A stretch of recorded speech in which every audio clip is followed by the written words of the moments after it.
Hello my dear students. तो cheat series को आगे बढ़ाते हुए चलते हैं अपने one of the most important, yes बहुत बहुत बहुत बहुत इंपॉर्टेंट है भाई ये, जो कि जेई 2024 के लिए ये वाला हिस्सा जो कि मैंने पीछे यहाँ पे लिख रखा है, जिसमें हम लोग आज कवर करने वाले हैं एसएचएम और वेव। ठीक।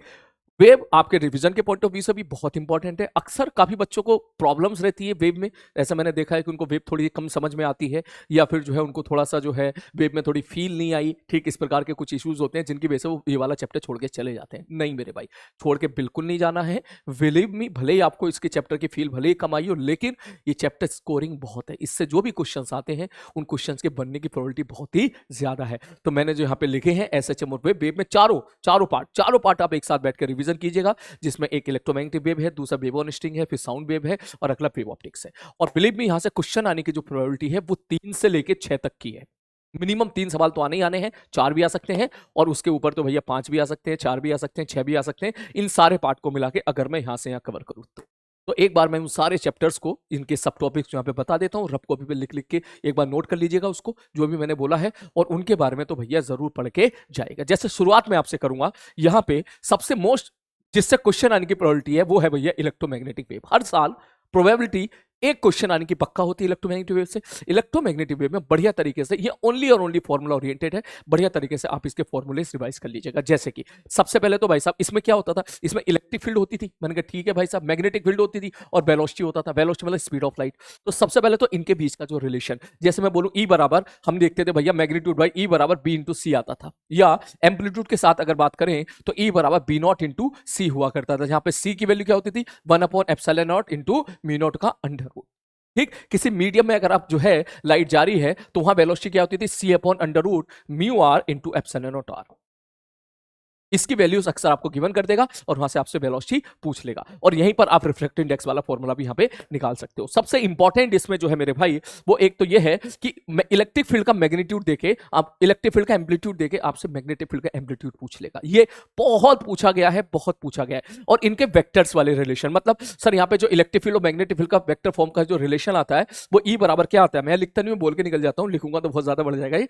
सर ई बराबर बी क्रॉस सी, या ई कैप बराबर बी कैप का क्रॉस प्रोडक्ट सी कैप के साथ। तो इसमें काफी सारे क्वेश्चंस आपके इस बात पे पूछे गए हैं कि electric field vector, magnetic field vector और वेलोसिटी वेक्टर। वेलोसिटी वेक्टर मतलब सी वेक्टर है, इसमें कोई भी 2 वेक्टर दे देगा और आपसे तीसरा वेक्टर पूछ लेगा। इलेक्ट्रिक फील्ड देके आपसे मैग्नेटिक फील्ड पूछ लेगा, भैया बता दो मैग्नेटिक फील्ड का वेक्टर कितना होगा, इसकी डायरेक्शन कितना होगा, इसका मैग्नीट्यूड कितना होगा।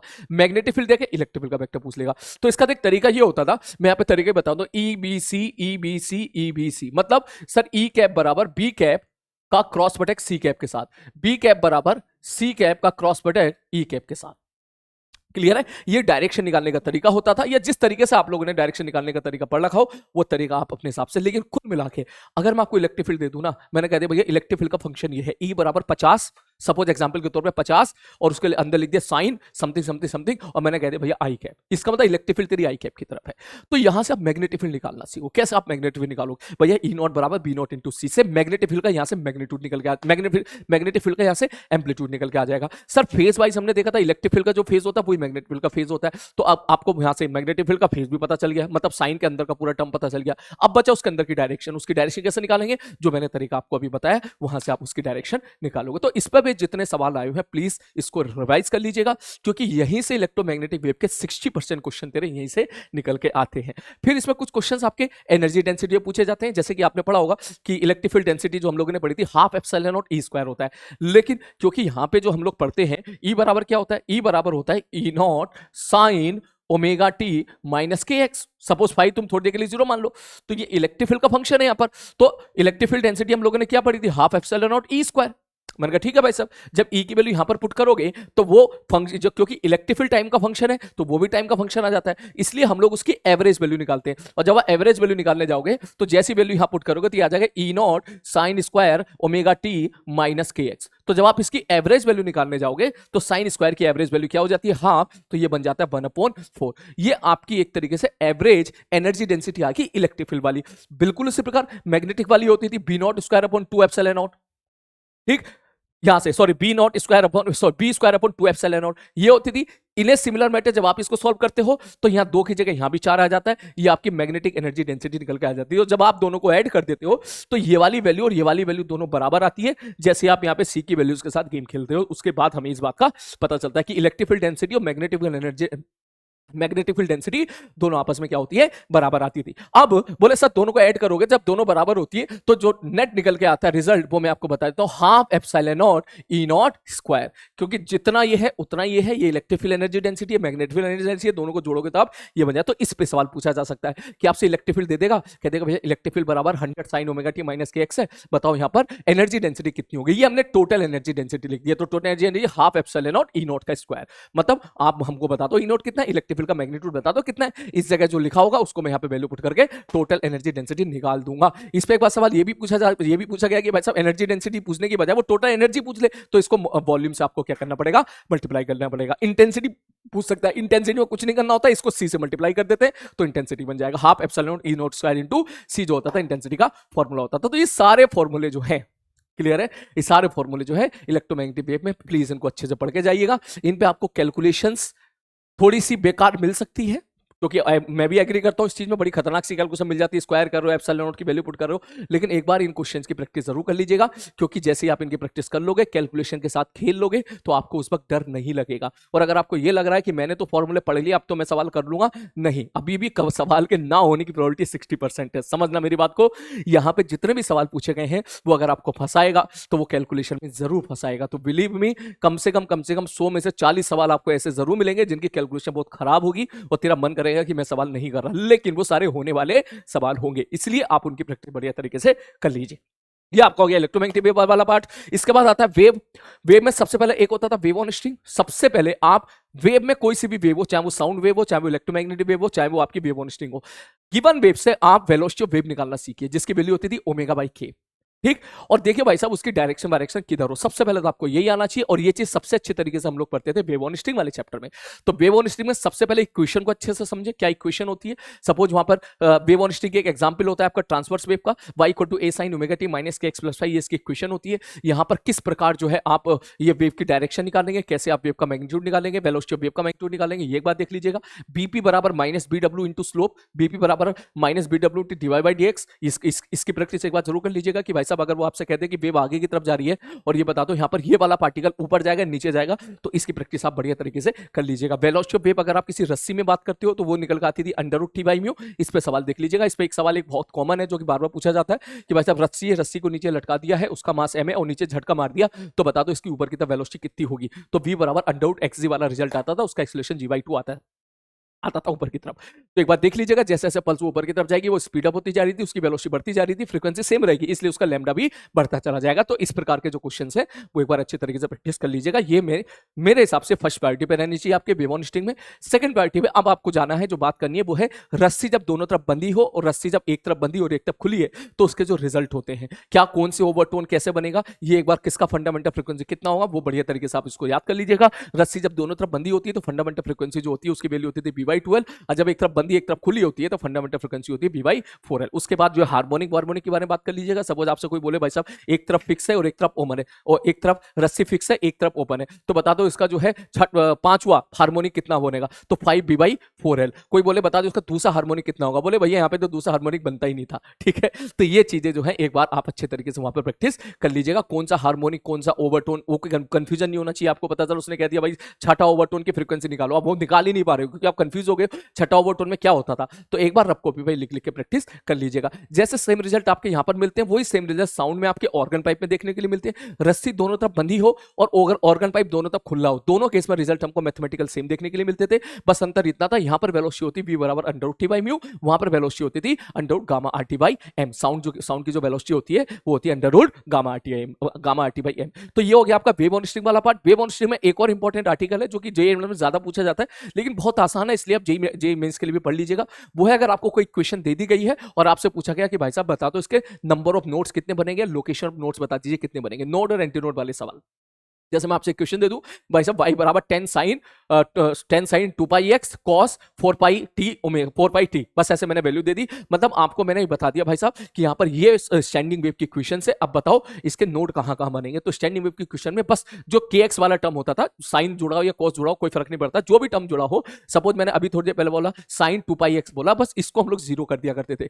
x की जिन वैल्यू पर ये जीरो बनेगा उसको हम नोड बोला करते थे, जिन वैल्यू पर इसकी वैल्यू प्लस माइनस 1 आती थी उसको हम लोग एंटी नोड बोला करते थे। तो वहां से एक बार देख लीजिएगा, नोड और एंटी नोड कैसे निकालोगे, वेवलेंथ कैसे निकालोगे, ओमेगा कैसे निकालोगे, बाकी सारी चीज आप कैसे निकालोगे। कुछ सवाल कभी कभी ऐसे भी होता है कि एक लूप में कितनी एनर्जी स्टोर हो रही है, उसका फॉर्मूला एक बार जरूर देख लीजिएगा। कुछ कुछ सवाल वहां से पूछे जाते हैं, वो थोड़े से ना होने वाले सवाल ज्यादा होते हैं। तो बच्चे जो वो जो अच्छे बच्चे होते हैं जिनकी रैंक बहुत अच्छी आती है, तो वो तो भैया पागलो शेर की तरह उसके ऊपर टूट पड़ते हैं कि भाई साहब ये फॉर्मूला तो हमको अच्छे से याद रखना है। तो आप भी याद करके जाइएगा कि एनर्जी स्टैंडिंग वेव में एक लूप में कितनी एनर्जी बनेगी। या फिर उसने पूरी इक्वेशन दे दी, आपको पूरी इक्वेशन दे दी स्टैंडिंग वेव की, अब उसने सीधा अपर पार्ट पूछ लिया, ऐसी क्वेश्चन दे दी इसमें 5 लूप बन रहे हैं, तो एक लूप की एनर्जी आपको याद होना चाहिए, 5 से आप मल्टीप्लाई कर दोगे तो आप वहां से टोटल एनर्जी निकाल सकते हो। तो ये एक बार बढ़िया तरीके से पढ़ के जाइए। अब आते हैं साउंड में। साउंड में सबसे पहले हम लोग पढ़ते हैं डिस्प्लेसमेंट और प्रेशर के बीच का रिलेशन। तो जेईई मेंस के लिए आप इसको स्किप कर सकते हो, साउंड में बहुत ही लिमिटेड होकर पढ़ना है आपको जेईई मेंस के पॉइंट ऑफ व्यू से, क्योंकि इसका काफी पार्ट जेईई एडवांस ओरिएंटेड है, जेईई एडवांस में काफी है, जेईई मेंस में इसकी वैल्यू कम है थोड़ी सी। सीरियसली जो जेईई मेंस में जिन जिन चीजों की वैल्यू है वो मैं आपको बता देता हूं। सबसे पहले स्टार्ट होता है आपका प्रेशर के बीच का और जो है डिस्प्लेसमेंट के बीच का रिलेशन। अक्सर ये जेईई एडवांस ओरिएंटेड आर्टिकल है, तो मेरे हिसाब से जेईई मेंस में आई डोंट थिंक यहां से सवाल पूछा जाना चाहिए। साउंड में जहां से पूछे जाने की प्रोबेबिलिटी है वो है आपकी, सबसे पहले तो आप ये समझ जाइए कि ओपन ऑर्गन पाइप, जहां दोनों तरफ पाइप खुला हुआ है, और क्लोज ऑर्गन पाइप, इस पे ओवरटोन और हार्मोनिक ये बार अच्छे तरीके से पढ़ लीजिएगा। दूसरा एक जो हम लोगों ने पढ़ा था जो क्या बोलते हैं उसको, बीट वाला पार्ट है, बीट वाला पार्ट भी एक बार देख लीजिएगा कि beat frequency F1 minus F2 होता है। इस पे कभी कभी ऐसे भी पूछा जा सकता है कि दो इक्वेशंस बना के दे दे आपको और उससे आपसे पूछे भाई साहब कि आप इनसे बीट फ्रीक्वेंसी निकाल के दिखाइए। जो डॉपलर वाला पार्ट था वो हमारा हट चुका है, वो प्योरली जी एडवांस में कन्वर्ट हो चुका है। अब डॉपलर वाला पार्ट आप बिंदास हटा दीजिएगा। Doppler effect for the frequency, Doppler effect for the wavelength, दोनों के लिए आप वहां पे स्किप कर सकते हो। इसके बाद जो एक और इंपॉर्टेंट आती है resonance column tube, resonance column tube बढ़िया तरीके से प्रैक्टिस करके जाइएगा, क्योंकि ये सिंपल सवाल होते हैं, इसमें जो भी आते हैं बनने वाले सवाल होते हैं। रेजोनेंस कॉलम ट्यूब में कुछ नहीं करना होता था। सपोज पहला आपको रेजोनेंस मिला L1 लेंथ पे, तो हम लोग क्या करते थे, L1 प्लस एंड करेक्शन बराबर हम लोग कर दिया करते थे λ/4 के, और दूसरा अगर L2 को मिला है तो L2 लेंथ पे जाके मिला है तो L2 प्लस एंड करेक्शन बराबर 3 λ/4। इसके बाद आपसे वो आपसे एंड करेक्शन पूछ सकता है, वो आपसे रेडियस ऑफ द ट्यूब पूछ सकता है, वो आपसे लैम्डा पूछ सकता है, वेलोसिटी ऑफ साउंड पूछ सकता है, सारी चीजें वहां पे पूछी जा सकती है। इसकी बढ़िया तरीके से प्रैक्टिस करके जाएगा। और वेलोसिटी ऑफ साउंड जो है उसका फॉर्मूला होता है under gamma R T by M, ये टेम्परेचर पे डिपेंड कर रहा है। तो यहां पे सवाल पूछे जा सकते हैं कि भाई साहब इतने डिग्री सेल्सियस पर साउंड की वेलोसिटी इतनी थी, तो बताओ इतने डिग्री सेल्सियस पर साउंड की वेलोसिटी कितनी हो जाएगी। तो इसको बढ़िया तरीके से आप रिवाइज कर लीजिएगा। टेम्परेचर में ध्यान देना, यहाँ पे गलती मत करना, डिग्री सेल्सियस और केल्विन में कोई भी गड़बड़ी आपकी तरफ से नहीं होनी चाहिए। तो साउंड में मेरे भाई इतना ही था, इतना ही काफी है, इतना ही आप अच्छे से कर लीजिए। साउंड में इससे ज्यादा क्वेश्चन अब आ गया तो आ गया भाई, मैं तो मिनिमम बोल रहा हूँ कि मिनिमम इतना तो पढ़ के जाओ। फिर आपका आता है वेव जो है साउंड और वेव ऑन साउंड और जो वेव ऑप्टिक्स है, इसमें जो पार्ट कॉमन है जिसमें हम बोलते थे मैक्सिमम मिनिमा, वो एक बार बढ़िया तरीके से जाइएगा पढ़ के। इंटरफेरेंस पैटर्न पे हम लोग देखते थे मैक्सिमम इंटेंसिटी का फॉर्मूला क्या होता था, √I1 प्लस √I2 का होल स्क्वायर। मिनिमम इंटेंसिटी क्या होती थी, √I1 माइनस √I2 का होल स्क्वायर। फिर हम लोग देखते थे आई मैक्स बटे आई मिनिमम का रेशियो कितना होगा। इस पे फॉर्मूला बेस्ड ओरिएंटेड सवाल आपको देखने के लिए मिल सकते हैं। ठीक, और सवाल कह देगा भैया सर्कुलर लूप है, ऐसा सर्कुलर, सपोज एक सर्किल है, यहाँ पर एक सोर्स रख दिया, यहाँ पे एक सोर्स रख दिया, बता दो भाई साहब गोल गोल घूमेंगे तो कितने मैक्सिमम आपको डिटेक्ट होंगे। इस प्रकार के क्वेश्चन अक्सर यहाँ पे पूछे जाते रहे हैं, तो उनकी प्रैक्टिस बढ़िया तरीके से आप कर लीजिएगा। फिर आपका जाता था हमारा वेव ऑप्टिक्स। वेव ऑप्टिक्स में सबसे पहले YDSC से अच्छे से पढ़ लेना। YDSC का क्या स्टेटमेंट आता था, किस प्रकार हम लोग उसका पार्ट डिफरेंस लिखते थे, क्या उसका जो है हमें वहां पर हमसे पूछा जाए भैया सेंट्रल मैक्सिमम से 5वीं ब्राइट ऊपर कौन सी कितनी डिस्टेंस दूरी पे बनेगी, तो आप बोलोगे 5 बीटा। बीटा का फॉर्मूला क्या होता है, लैम्डा डिवाइड डी। एक बार बीटा के डिपेंडेंसी देख लीजिएगा, वेवलेंथ पे कैसी होती है, जो गैप है उस पे कैसी होती है, और जो है जो स्लिट के बीच का जो गैप है स्मॉल डी उस पे कैसी होती है। ये एक बार जरूर देख लीजिएगा, किसको बढ़ाने से बीटा बढ़ेगा घटेगा, ये एक बार देख लीजिएगा। लाल लाइट भेजी, हरी लाइट भेजी, नीली लाइट भेजी, तो बीटा पे क्या फर्क पड़ेगा, इसके एक बार ये भी देख लीजिएगा। पूरे सिस्टम को पानी में डुबो दिया, फिर क्या फर्क पड़ेगा, ये भी देख लीजिएगा एक बार, क्योंकि ज्यादा मुश्किल नहीं है, मैं ही रिवाइज कर रहा हूं। पूरे सिस्टम को जब पानी में डुबो दिया करते थे तो लैम्डा चेंज हो जाता था, लैम्डा बाई म्यू बन जाता था। तो जो आपका जो जो फ्रिंज बिट है जिसको बीटा मैंने बोला था, तो बीटा भी आपका क्या बन जाएगा, बीटा बाई म्यू टाइम्स हो जाएगा। तो एक बार जरूर रिवाइज कर लीजिएगा। इसके बाद इसमें स्लैब वाले क्वेश्चन है। स्लैब वाले क्वेश्चन कैलकुलेटिव वे में तो नहीं पूछे जा सकते, थियोरेटिकल वे में आपसे पूछे जा सकते हैं, कैलकुलेटिव वे में तो जी एडवांस वाले पूछते हैं अक्सर, ठीक है। लेकिन फिर भी आप देख लीजिएगा कि स्लैब ऊपर रखेंगे तो भाई साहब सेंट्रल मैक्सिमा किधर शिफ्ट हो जाएगा, नीचे रखेंगे तो सेंट्रल मैक्सिमा किधर शिफ्ट हो जाएगा, कितना शिफ्ट हो जाएगा, एक ही फॉर्मूला है इसका, ठीक है, एक सिंपल फॉर्मूला, वो फॉर्मूला देख लीजिएगा कि भाई साहब कितना सेंट्रल मैक्सिमा कितनी दूर जाके शिफ्ट हो जाएगा। अब वहीं पर अगर S1 S2 2 सोर्स से जिसका मेन सोर्स S था, उस सोर्स को अगर ऊपर लेके जाओगे सेंट्रल मैक्सिमा नीचे भाग जाता था, उस सोर्स को अगर नीचे लेके जाओगे तो सेंट्रल मैक्सिमा ऊपर भाग जाता था। इस पे थ्योरेटिकल सवाल आपके आ सकते हैं। उसी प्रकार डिफ्रैक्शन में ज्यादा फील लेने की आवश्यकता नहीं है। डिफ्रैक्शन बस आपको जो फॉर्मूले लिखाए गए हैं वो एक बार फॉर्मूले आप जो है उसको रिवाइज कर लीजिएगा। बस वेव ऑप्टिक्स में यही था बेटा, सॉरी वेव ऑप्टिक्स में इतना ही था। इसके बाद आपका अगला आता है आपका SHM, जो मैंने वेव बताया। वेव में मैं एक बात बोलूंगा, अगर किसी आर्टिकल की तुम्हें फील ना रही हो ना, उसको चुपचाप उसका फॉर्मूला याद कर लेना, चुपचाप उसका फॉर्मूला याद कर लेना। तो हमारी बात, चुपचाप उसका फॉर्मूला याद कर लीजिएगा। अब जैसे डिफ्रैक्शन है, मान के चल डिफ्रैक्शन में नहीं पता आपको कि भाई साहब वो width of the central maxima क्या होता है, कोई बच्चा नहीं पढ़ा तो कोई बात नहीं भाई, तू फॉर्मूला याद कर ले कि width of the central maxima formula ये है। क्योंकि जब भी सवाल आएगा फॉर्मूला ओरिएंटेड ही आएगा, अक्सर फॉर्मूला ओरिएंटेड ही सवाल देखने के लिए मिलते हैं वेव वाले चैप्टर में। तो सारे फॉर्मूले को रफ कॉपी पे बढ़िया बढ़िया तरीके से प्रैक्टिस कीजिएगा और उस पर बेस्ड जितने PYQs आए हैं ज्यादा से ज्यादा जितने पॉसिबल हो आप उसको लगा लीजिएगा। फिर आपका आता था SHM में एक होता काइनेमेटिक्स वाला पार्ट, एक होता डायनेमिक्स वाला पार्ट। काइनेमेटिक्स वाले पार्ट की ज्यादा प्रैक्टिस करके जाइएगा, क्योंकि डायनेमिक्स वाले पार्ट में ज्यादा सवाल बनते नहीं, जेईई मेंस के लिए नहीं पूछे गए, वो जेईई एडवांस में ज्यादा पूछे गए, लेकिन काइनेमेटिक्स में जेईई मेंस वाला ज्यादा पूछ लेता है। जैसे कि मैं यहाँ पे सारे क्वेश्चन को एक एक करके रिकॉल करा देता हूं।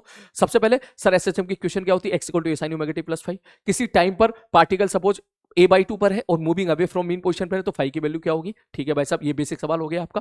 उसके बाद सब वेलोसिटी और x के बीच का रिलेशन क्या होता है, v = ω √ a² - x²। v और x के बीच का ग्राफ कैसे बनेगा, बोले एलिप्टिकल बनेगा। एक्सेलरेशन और x के बीच का रिलेशन क्या होता है, a = -ω² times of x। Sir acceleration और x के बीच का ग्राफ कैसे बनेगा, स्ट्रेट लाइन बनेगा, नेगेटिव स्लोप का पासिंग थ्रू द ओरिजिन। इस पर ग्राफ बना के वो आपसे पूछ सकता है कि भाई साहब बता दो इसका टाइम पीरियड कितना होगा, तो आप देख लीजिए वहां का जो भी स्लोप आएगा, स्लोप के मैग्नीट्यूड को ω² के बराबर कर दीजिएगा, वहां से टाइम पीरियड निकल के आ जाएगा। बिल्कुल इसी प्रकार v वर्सेस x का एलिप्स बना के दे सकता है, कह देगा भाई साहब हमने तो एलिप्स बना के दे दिया है, अब बता दो भाई साहब इस जगह पर कैसे आप फाइंड आउट करोगे वेलोसिटी वगैरह, तो वो उस प्रकार के आप क्वेश्चन एक बार देख लीजिएगा। v मैक्सिमम वेलोसिटी a ω होती है, मैक्सिमम एक्सेलरेशन a ω² होता है। इस पे बेस जितने ज्यादा से ज्यादा क्वेश्चन की प्रैक्टिस कर सकें वो कर लीजिएगा। मतलब किसी जगह पर आप समझो मेरी बात को, पार्टिकल SHM कर रहा है ऐसे ऐसे ऐसे ऐसे, किसी जगह पर भाई साहब बंदे की वेलोसिटी कितनी होगी, उसका एक्सेलरेशन कितना होगा, किसी जगह पर, मैं टाइम नहीं बोल रहा हूं, किस जगह पर, ठीक है, उसकी वेलोसिटी कितनी होगी, उसका एक्सेलरेशन कितना होगा, उसकी काइनेटिक एनर्जी कितनी होगी, उसकी पोटेंशियल एनर्जी कितनी होगी, उसकी टोटल एनर्जी कितनी हो, ये सारी चीजें आप बढ़िया तरीके से प्रैक्टिस कर लीजिएगा। बिल्कुल उसी प्रकार टोटल एनर्जी और काइनेटिक एनर्जी का फॉर्मूला बढ़िया तरीके से क्लियर होना चाहिए भाई साहब। तो यहाँ पर जो है total energy, kinetic energy, potential energy, तीनों, और इन तीनों का ग्राफ, जैसे कि हम लोग देखा करते थे, काइनेटिक एनर्जी आती थी ½ mv², तो सॉल्व करके आती थी ½ k a² - x²। Potential energy आती थी ½ k x² + u0 को अगर मैं 0 अज्यूम कर लूं तो ½ k x² और टोटल एनर्जी निकल के आती थी ½ k a²। ऐसा जब में टोटल एनर्जी आपकी कांस्टेंट होती थी। डैम्पिंग वाला पोर्शन आपका हट चुका है। तो इस प्रकार के सवाल कि भाई साहब पार्टिकल जो है ना मीन पोजीशन से एम्पलीट्यूड के √2 टाइम्स दूरी पर है, ठीक है, तो बता दो उस जगह पर काइनेटिक एनर्जी और पोटेंशियल एनर्जी का रेशियो कितना होगा। इस प्रकार के जो फॉर्मूला ओरिएंटेड सवाल है, ये बता दो उस जगह पर वेलोसिटी और एक्सेलरेशन के मैग्नीट्यूड का रेशियो कितना होगा। इस प्रकार के जो क्वेश्चन है वो बढ़िया तरीके से प्रैक्टिस कर लीजिएगा, क्योंकि वो अक्सर बार बार पूछे जाते हैं। ये तो हो गया आपका काइनेमेटिक्स वाला पार्ट। डायनेमिक्स वाले पार्ट में सबसे पहले इंपॉर्टेंट जो है वो है आपका टाइम पीरियड निकालना। सबके टाइम पीरियड आपको बिल्कुल क्लियर होनी चाहिए। सबसे पहले सिंपल पेंडुलम का टाइम पीरियड t = 2π/LYG, इसका वेरिएशन कि भाई साहब लेंथ को 16 गुना कर दिया तो टाइम पीरियड कितना हो जाएगा। इस पूरे सिस्टम को लिफ्ट के अंदर रख दिया तो जी की जगह जी इफेक्टिव रख दोगे तो बताओ टाइम पीरियड कितना हो जाएगा। इस प्रकार की प्रैक्टिस आप जरूर कर लीजिएगा। मैं फिर से रिपीट कर देता हूं, t = 2π/m/k, ये होता है time period for a simple pendulum. फिर स्प्रिंग ब्लॉक सिस्टम का टाइम पीरियड होता है t = 2π/m/k। इसके वेरिएशन के क्वेश्चंस देख लीजिएगा कि भाई साहब इसके वेरिएशन क्वेश्चन कैसे बनेंगे। मान के चले एक स्प्रिंग है और यहाँ पे मास है, बोले कह देगा टाइम पीरियड t है। बोले अब क्या किया, बोले अब स्प्रिंग को कट कर दिया 3 टुकड़ों में कट करके तीनों को पैरेलली लगा दिया। अब बता दो टाइम पीरियड कितना हो जाएगा। मतलब t = 2π/m/k तो है ही, बस k की जगह हम k इक्विवेलेंट लिख देंगे। अब k इक्विवेलेंट के लिए आपको वो पुरानी एनएलएम वाली जो है एनालॉजी आपको इस्तेमाल करनी पड़ेगी कि सीरीज पैरेलल में क्या होता था। जब पैरेलल में स्प्रिंग जुड़े होते हैं तो k = k1 + k2 + k3 करते हैं, और अगर सीरीज में जुड़ा हुआ है तो 1/k इक्विवेलेंट 1/k1 + 1/k2 वाला कंसेप्ट लगाते हैं। तो इस पे जो है जितने भी इस प्रकार के सवाल बनाए जा सकते हैं कि भाई साहब यहाँ पे एक स्प्रिंग है, इसके पैरेलल में एक और लगा दिया, फिर उसके पैरेलल या उस सीरीज में एक और लगा दिया, अब बता दो उसका जो है कुल मिलाकर टाइम पीरियड कितना होगा। तो इसमें बस एक ही फॉर्मूला फॉर्मूला होता है टी बराबर 2 pi under root M by K equivalent. इसको बढ़िया तरीके से आप क्या कर लीजिएगा, यहाँ पे रिवाइज कर लीजिएगा। तो पहला आपका हो गया टी बराबर 2 pi under root L by G spring, ये वाला सिंपल पेंडुलम वाला। दूसरा आपका स्प्रिंग लॉ सिस्टम का। तीसरा कंपाउंड पेंडुलम पे फॉर्मूला एक आता है टी बराबर 2 pi under I upon M G D C. इसकी प्रैक्टिस कर लीजिएगा कंपाउंड पेंडुलम वाले की, ये भी इंपॉर्टेंट होता है।